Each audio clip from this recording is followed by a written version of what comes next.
Shama akkam jirtu hordoftoota keenya sagantaan keenya wiixataa amma eegalee jira. Qophii keenya kanaan dhalattootni Tigraay ergama nagaa UN keessa jiran gara Itoophiyaa hin deebinuu jechuu. Magaalaa dinagdeen ishee turizimii irratti hundaa'e Laalibalaatti waraanniif weerarri Covid miidhaa geessise. በቀን ቢያንስ እስከ 300 ብር እስከ 400 guyyaatti yoo xiqqaate birrii 300 hanga birrii 400 arganna ture. Maal hojjennoon wanti hojjetamu hin jiru. Dhaabbileen miti mootummaa gaanfa Afrikaatti miiliyoonota beelarraa baraaruuf waamicha godhan akkasumas sooma Ramadaanaa guyyoota kurna dhumaarra ga'e ilaalchisee sirni soorataa sirriin kamii jennee ogeessa gaafanneerra. Odeessaalee kaanis qabna. Ani Galaanaa Balay nu waliin tura.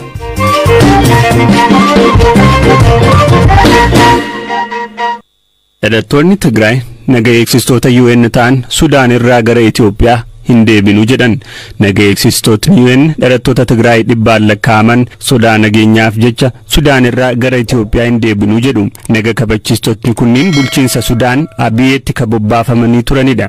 Abiyyeen naannoo wal falmisiisaa daangaa Sudaanii fi Sudaan kibbaatti argamtudha. Hariiroon Itoophiyaa fi Sudaan sababa wal dhibdee daangaa fi hidha guddicha laga Abbayyaa irratti ijaaramuun wal qabatee gaafa hir'achaa dhufetti naga eegsistoonni kunniin humna biyyaalessaa irraa bobba'een bakka buufamuuf jiru.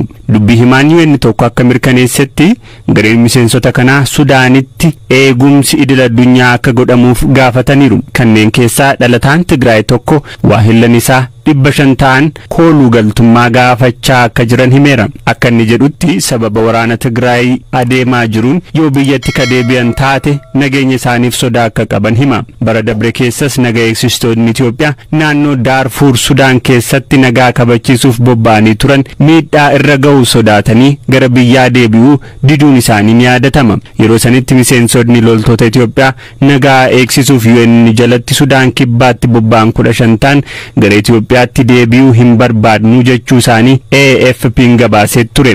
Raayyaan ittisaa Itoophiyaan dhimmicha irratti ibsa fuula Facebook isaa gubbaatti gaafa san baaseen taatee kana mirkaneessuun kanneen kana raawwatan ergamtoota TPLF jechuun himateera.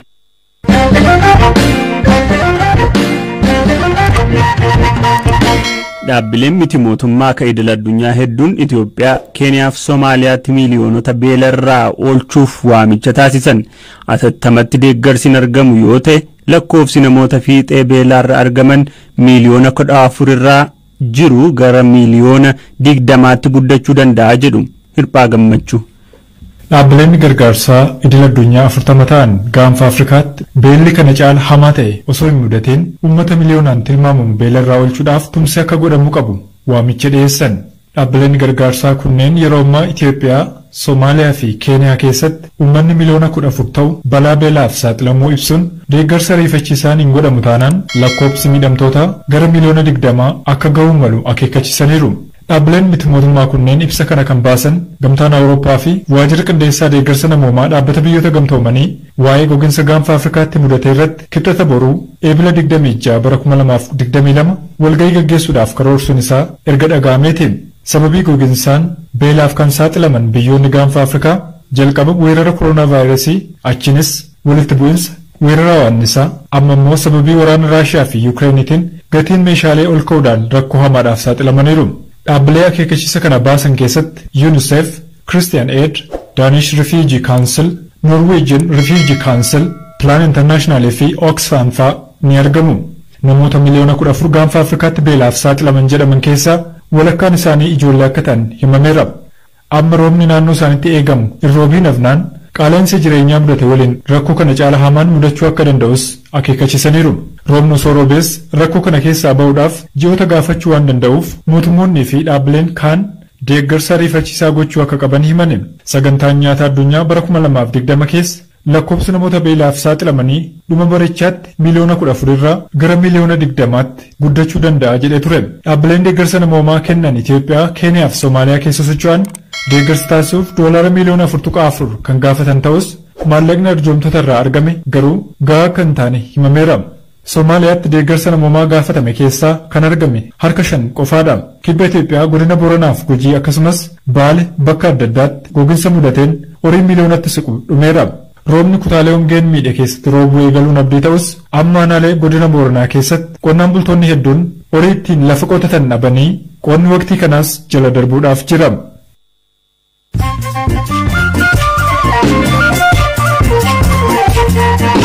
BBC Afaan Oromoo caqasaa jirtu gidduutti ammoo odeessaalee gaggabaaboo muraasa. Ministeerri Barnootaa Ramaddii Yuunivarsiitii barattootaa akka lakkoofsa Itoophiyaa bara 2013 qormaata seensa yuunivarsiitii fudhatanii milkaa'anii ifa gochuu beeksise. Barattoota qabxiin isaanii gara yuunivarsiitiilee mootummaa galuu isaan dandeessisu argataniif ramaddiin kun kan bahe yeroo ta'u, barattoota naannoo waraanni jiru keessa jiran irra deebiin qormaata biyyaalessaa fudhatanii hiree yuunivarsiitii galuu akka argatan ministeerichi murteesseera. Ministeerri jallisii fi naannoowwan gammoojjii iddoowwan hongeen miidhaman bayyanachiisuuf deeggarsa baankii addunyaa irraa argate keessaa birrii miliyoona 6,300 ol naannoo Oromiyaaf kennuu beeksise. Balaliiwwan xiyyaaraa sadiin lammiileen Itoophiyaa 1,254 ta'an guyyaa har'aa Saawudii Arabiyaa irraa gara biyyaa deebifamuu isaanii ministeerri haajaa alaa beeksise. Mootummaan Itoophiyaa lammiilee isaa Saawudii Arabiyaa keessatti rakkoolee hamaaf saaxilamanii iyyachaa ba'an dabalatee namoota 100,000 ol biyyatti deebisuuf koree biyyaalessaa ijaaree biyyatti deebisaa jira.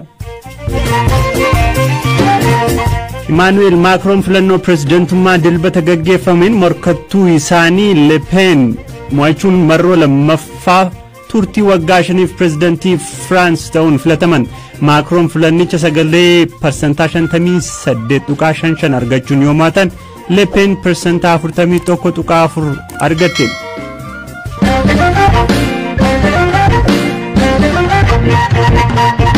Odeessaalee gaggabaaboo keenya xumurreerra. Odeessa itti aanuun wal waraansa Itoophiyaa kaaba biyyattiitti ji'oota 17 adeemaa jiru 60,000 galaafatee miiliyoonota immoo harka namaa akka eeggatan godheera. Waraana dhaabuun namoomaaf jecha mootummaa federaalaa fi finciltoota Tigraay gidduutti walii galame lola kana dhaabuuf tarkaanfii isa duraatii jedhamee leellifameera. Magaalaa seena qabeettii kadinagdeen ishee turizimii irratti hirkate Laalibalaatti waraanni kunii fi weerarri Covid jiru namoota hedduu miidhe. Firaafolii dhugaasaa guutuu isaa isinitti himti.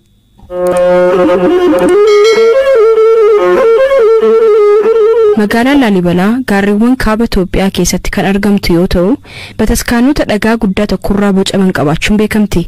Itoophiyaa keessatti bakka daawwattoonni hedduu itti imalan keessaas isa tokkodha. Namoota hedduufis madda galii kan turte yoo ta'u, amma garuu sababa weerara Covid fi waraana kaaba Itoophiyaa keessatti waggaa tokko oliif tureenuun amma galiin kun dhaabameera. Obbo Saaxee Zabanyaa maasinqoo taphachuun madda galii isaa ture. Masaanqoo waggoota 30 taphachaa jira. Magaalaa keessattis anumatu beekamaadha. Cidhas kan bareechu anuma. Turistoonni yommuu bataskaanaa deebi'an nu bira dhufanii daawwatu turan. Hoteela keessattis aadaa keenya nan agarsiisa ture. Humnoonni TPLF hagayya 2021 keessa yommuu Laalibalaa to'atanitti obbo Saaxeen gara gaarreenitti baqatee ji'ootaan booda yommuu gara magaalaatti deebi'u wanti hunduu onee nama muuziqaa isaa taphatuufis hin arganne. Laalibala የደመቀች ጥሩ ጉብኝት ትጎበኝ ነበር። Laalibalaan magaalaa ho'ituu fi namoota baay'eenis kan ilaalamtu turte. Jalqaba koronaan yommuu gale hoteelonni hojii dhaaban jiruu isaanii qofa otoo hin taane maddi galii kos wajjumaan dhabame. Achi immoo waraannee gale. Ana qofa otoo hin taane ana wajjiniin dargaggoonni dibbee rukutan ulullee afuufanis hojii dhaban. Guyyaatti yoo xiqqaate birrii 300 hanga birrii 400 arganna ture. Maal hojjennaan wanti hojjetamu hin jiru. ሚሰራ ነገር የለም። ዳንኤል ምህረት ላሊበላatti dhalatee guddate. Magaalaatti dhalate keessatti rakkoon akkasii mudachuu isaatti guddaa gaddeera. I have been working as a professional guide. Bara 2005 irraa eegalee ogeessa turizimii ta'uun hojjechaa jira. Asumatti dhaladhee guddachuu koo fi seenaa magaalattii himuu kootti baay'een gammada. Seenaa bataskaanaa fi aadaa himuun guddoo na gammachiisa. Umriin koo ganna 47dha. Bara jireenya kootti waan akkasii argee hin beeku. Rakkoo gama lamaati. Weerara koronaa fi waraanaa. Gaafgaa fi abjuu keessa kan jirutti natti dhaga'ama.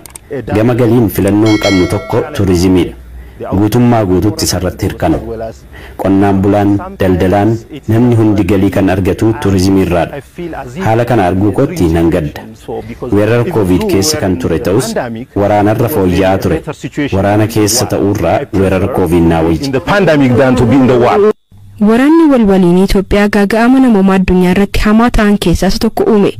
Waliigaltee waraana dhaabuu mootummaa fi finciltoota Tigraay gidduutti ta'ee waraanicha dhaabuuf tarkaanfii gaariidha jedhamuun jajameera. Akkuma namoota kaaba Itoophiyaa kaanitti jiraattonni asiis jiruuf jireenya bakka duraanitti akka deebi'u fedhii guddaa qabu. Obbo Saattee fi Obbo Daaneelis abdii fi hawwii qaban akkanaan ibsaniiru. አሁን ወደፊት guyyaan sun deebi'anii hojii koo hojjechuun barbaada. Namoonni guutummaa guutuutti waan godhan dhabaniiru. Ammas garuu tuuristoonni deebi'anii dameen kun akka bayyanatu abdii qabna.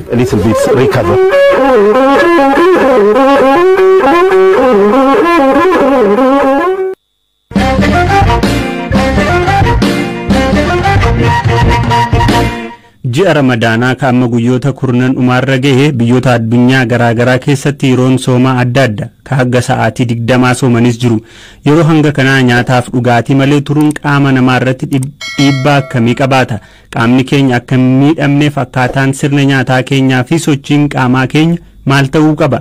Hamza Hussein hospitaala Riifaraala Yuunivarsiitii Wallaggaatti ispeeshaalistii dhibee keessoo qaamaa kataan Dr. Gurmeessaa Inkoosaa dhimma kana irratti dubbiseera. Haala nyaataa caalaa bishaanii baay'ee barbaachisaan jechuudha. Qaamni keenya dhangala'aa maleeti kan inni yeroo dheeraa turuu hin dandeenye nyaata caalaatti. Dhangala'aa kana baay'ee fudhachuu qabna keessumaati galgala yeroo iftaariidhaaf ta'amu kaasee amma suuriitti yoo xiqqaate bishaan haga ishee burcuqqoo ishee xixiqqoo sanaa haga sana 10 yookaan liitirii 2.5 ol fudhachuu qabna. Inni kan biraan immoo dhangala'aa kana wantoota nu keessaa bifa fincaaniitiin baasanii wantoota kaafeenii baay'ee of keessaa qaban kan akka Coca-Cola bunaaf kan kana fakkaatan haga ta'e yoo hir'isne dhangala'aan qaama keenya keessaa akka inni yaa'ee hin dhumne taasisa.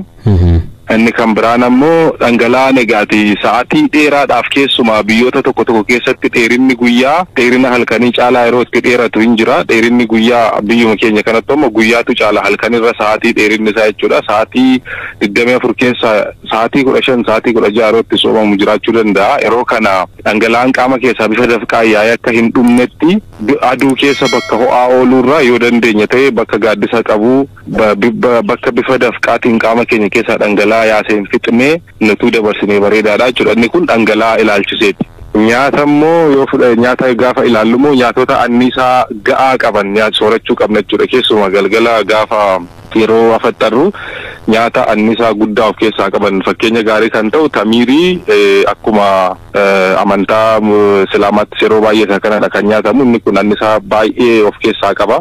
Dabalataan ammoo nyaatota pirootiinii ga'aa of keessaa qaban kanneen kaarboohayidireetii ga'aa of keessaa qaban wool gireen warra jedhaman jechuudha. Kan akka qamadii, ruuzii, garbuu wantoota akkasii kan ta'ani sirriitti soorachuun dirqama ta'a jechuudha. Maaliif qaamni keenya hin kaawwata nyaata gaafa nyaannu yeroo dheeraadhaa fi yeroo soomaa turrutti nyaata isa kaa'ate sana bifa biraatti jijjiireetti kan inni qaama keessa kaa'u yeroo sooma sana biigeetti fayyadamaa jechuudha. Kanaaf namoonni ramadaana qofa osoo hin taane soomii akkuma waliigalaatti iyyuu qaama keenyaaf gaariidha jedhamaa jedhu. Garuu maal jechuudha kun haala kamiin gaarii ta'a yoo amma baay'ee yoo dheeratee qaama keenya irra dhiibbaan ga'e hoo gaarii jedhama moo kan akkamittiin ibsitu sin? Inni kun nama hundumaaf gaariidha jechuun hin danda'amu.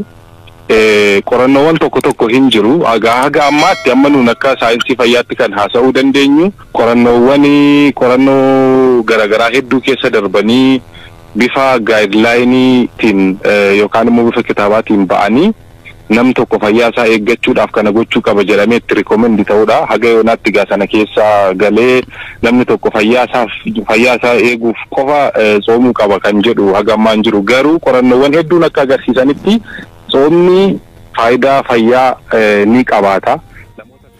Dhaggeeffattoota keenya qophiin har'aaf jennee qopheessine asuma irratti xumuramaa kan isinii dhiyeessaa ture Galaanaa Balaa akka qopheessite Firaafolii Dhugaasaa ogeessa teeknikaa Deevid Muwaasaaruu waliin ta'uudhaan boru sa'aatii wal fakkaataatti walitti deebina.